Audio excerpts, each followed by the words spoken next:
욥기 4장 말씀입니다. 이제 3장에서 욥이 자기 태어난 것 생일조차 저주하면서 그렇게 죽고 싶어하는 그런 상황, 죽을 만큼 그런 큰 고난 속에서 처해 있었습니다.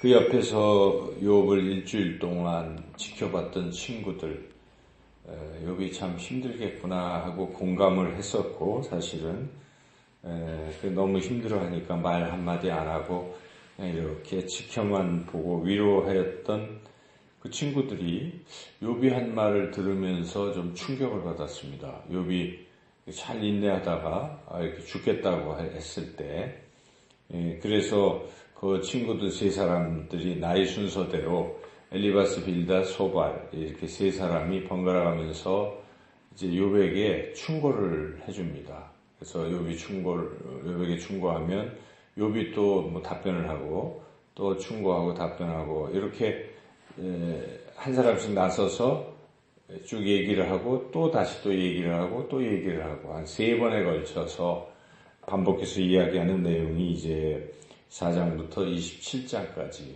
이어집니다. 이야기하고 욥이 답변하고.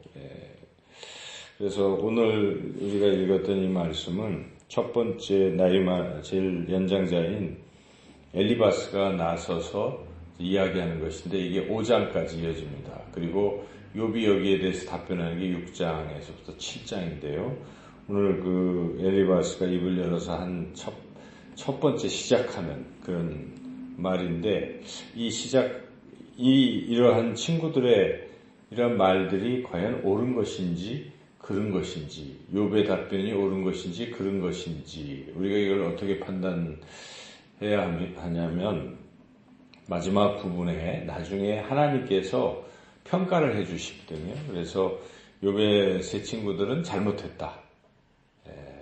욥은 조금 잘못했다. 이렇게 평가가 하나님이 하셨기 때문에 우리는 그 하나님의 평가에 따라서 우리도 같이 그런 생각을 가지고 이 말씀을 이해를 해야 합니다. 그래서 뭐가 잘못됐을까? 이제 물론 다 잘못됐다라고 말하기는 어렵겠죠. 그 말 중에 옳은 말도 있고 그런데 전체적인 큰 흐름이 잘못됐다는 것을 우리가 염두에 두고 이 말씀을 이해해야 하겠습니다. 그래서 여기에 가장 그 핵심적인 잘못, 이건 엘리바스뿐만 아니라 계속되는 빌닷, 소발도 똑같은 투인데 잘못된 그 핵심은 이런 그 인과응보의 논리로 이것을 이해하고 있다는 게 잘못됐다는 것입니다. 그래서 인과응보라는 것은 결과는 항상 원인에 따른 것이다. 그리고 반드시 그 어떤 일이 주어지면 그거에 대한 어떤 심판이나 대가가 있다. 인과응보 이런 거죠. 그래서 뭐 심은 대로 거둔다. 뿌린 대로 거둔다. 그런 말이죠. 그런 논리죠. 그게 틀렸다고 말하기는 어렵겠죠. 우리 인간이 결국 하나님을 믿지 아니하면 심판을 받고 믿으면 구원을 받고 이런 심은 대로 거둔다는 원리는 성경적이기도 해요. 사실은. 그런데 이 원리는 궁극적으로는 맞습니다. 우리가 최종적으로 종말론적으로는 맞지만은 우리 인생사에서 반드시 그대로 누구에게나 다 똑같이 그대로 적용된다라고 말하기는 어렵다는 것입니다. 상황에 따라 다르다 하는 것이죠. 예를 들면 태어날 때부터 이렇게 앞을 보지 못했던 그 사람에 대해서 예수님께서 너는 부모의 죄, 뭐 본인의 죄, 무슨 죄 때문에 그런 것이 아니라고 말씀하신 것도 있지 않습니까? 다 하나님의 어떤 계획 속에 그럴 수도 있다. 그러므로 우리는 인과응보의 이러한 원리를 뛰어넘는 것은 하나님의 원리다 하는 것을 이제 우리가 먼저 인식을 해야 됩니다. 그래서 우리 인간들이 생각하는 이런 논리가 다 맞는 게 아니라는 것입니다. 그것을 뛰어넘는 하나님의 원리가 있다 하는 것을 우리가 이제 분명히 인식을 해야 되고, 그래서 항상 그런 누가 고난에 처했을 때 어떻게 우리가 그 부분을 충고를 하거나 권면을 할 것이냐를 생각해 봐야 되는데, 이런 식으로 이 엘리바스처럼 네가 잘못했으니까 네가 죄를 졌기 때문에 너는 벌을 받는 거야, 이렇게 이야기할 수 없다 하는 것이죠. 사실 욥이 죄를 져서 벌을 받는 게 아니지 않습니까?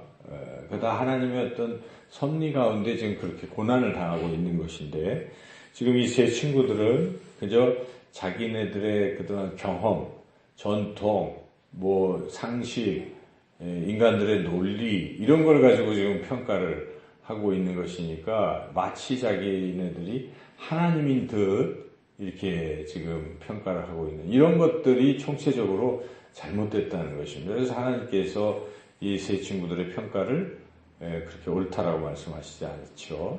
그래서 우리가 오늘 본문을 좀 더 이해를 해보면 이 4장에 이런 거죠. 엘리바스가 너는 참 다른 사람이 고통에 처해 있을 때는 참 이렇게 위로도 해주고 막 이렇게 잘 하더니 정작 네가 고통을 당하니까 이렇게 못하고 있느냐. 그러니까 이제 너도 스스로 잘 일어나라. 이런 뜻일 수도 있겠고, 약간의 정죄하듯 하는 말일 수도 있어요. 1절에서 6절까지가. 그래서 우리가 흔히 그렇게 이야기할 수 있어요. 다른 사람들, 평소에는 그렇게 다른 사람 위로도 해주고 격려도 해주니 막상 자기가 힘들면 그냥 일어나지도 못하고 어떤 사람이 있다고 할 때 너 왜 그러냐, 이렇게 얘기해서는 안 된다는 것이죠. 여기에 보면 엘리바스는 이렇게 욥에게 네가 여기 특별히 3절 여러 사람을 훈계하고 손이 늘어진 자, 이 힘들어하는 자죠, 강하게 하고, 넘어지는 자 붙들어주고, 무릎이 약한 자 강하게 하고 다 했는데 5절에 보니까 이 일이 네게 닥치니까 넌 놀라고 힘들어하고 있구나, 이제 이런 식의 약간은 책망하는 듯한 그런 말투죠. 그러면서 6절이죠. 6절은 틀린 말은 아닌데요. 6절 읽어보시죠. 네 경외함이 네 자랑이 아니냐, 네 소망이 네 온전한 길이 아니냐. 경외함과 소망을 가지라, 이런 얘기니까 이거 틀린 말은 아닙니다. 그러니까 하나님을 경외하고 절망 가운데서도 소망을 품는 것이 좋겠다. 그래서 그렇긴 한데, 이제 이어지는 말이, 엘리바스의 말이 문제가 되는 것이죠. 그래서 7절에 죄 없이 망한 자가 누구냐? 다 죄를 져서 망했다. 정직한 자는 끊어지지 않는다. 이런 식으로 지금 정직하면 고통받는 것, 고통 안 받고 죄 안 지면 망하지 않는데 너는 죄를 지고 정직하지 않기 때문에 지금 고통을 당한다 하고 이제 정죄하고 있는 것이죠. 7절에 일종의. 8절에 악을 밭을 갈고 독을 뿌리니까 그대로 거두는 것처럼 네가 잘못했으니까 그렇다.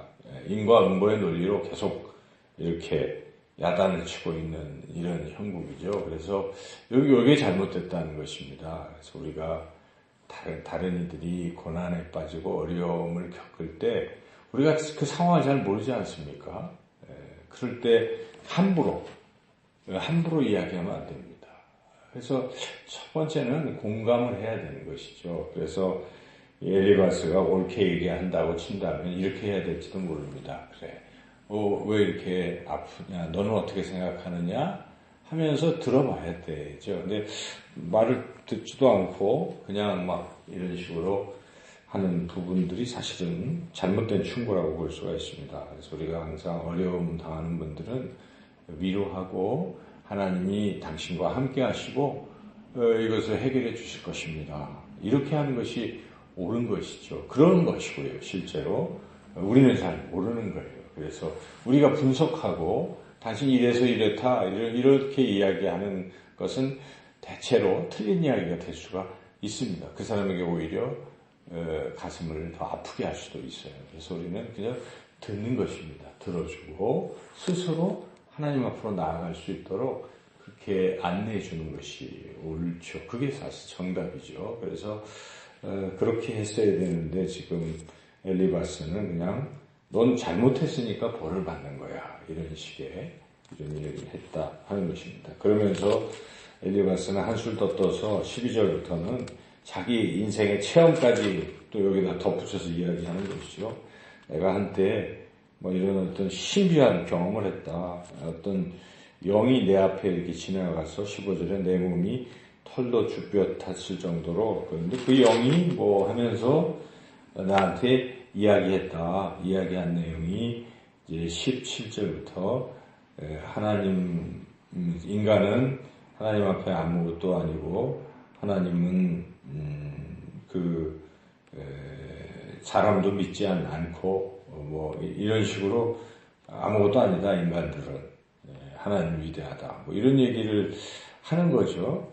그래서 이 얘기의 의미는 뭐겠습니까? 그러니까 너는 잘못했으니까 하나님의 징계를 받는 것이고 그 하나님 앞에 아무것도 아니니까 무릎을 꿇어라 이런 얘기입니다. 근데 이런 충고가 뭐 맞을 것도 같죠. 어떻게 보면 너 잘못했으니까 회개하라 이렇게 촉구하는 것인데 사실은 그것보다도 우리가 그가 죄를 졌는지 안 졌는지 모르기 때문에 그렇게 말하면 안 되는 것이죠. 그래서 하나님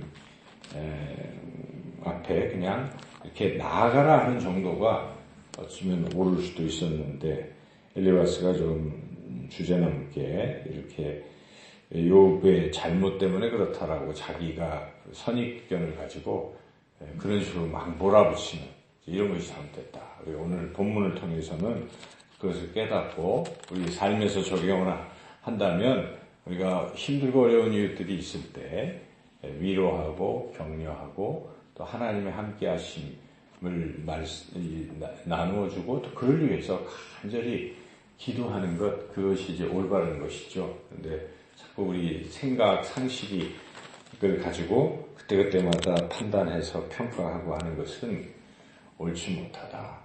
이런 것을 오늘 교훈을 삼고 오늘 하루 살아가면서 혹시 만나는 사람들 가운데 있어서 우리가 어떤 말을 해줘야 될 필요가 있을 때 우리 생각을 적고 하나님께서 그를 만지시기를 기도하고 또 그렇게 위로하고 격려하는 그런 하루가 되시기를 주님의 이름으로 축원합니다.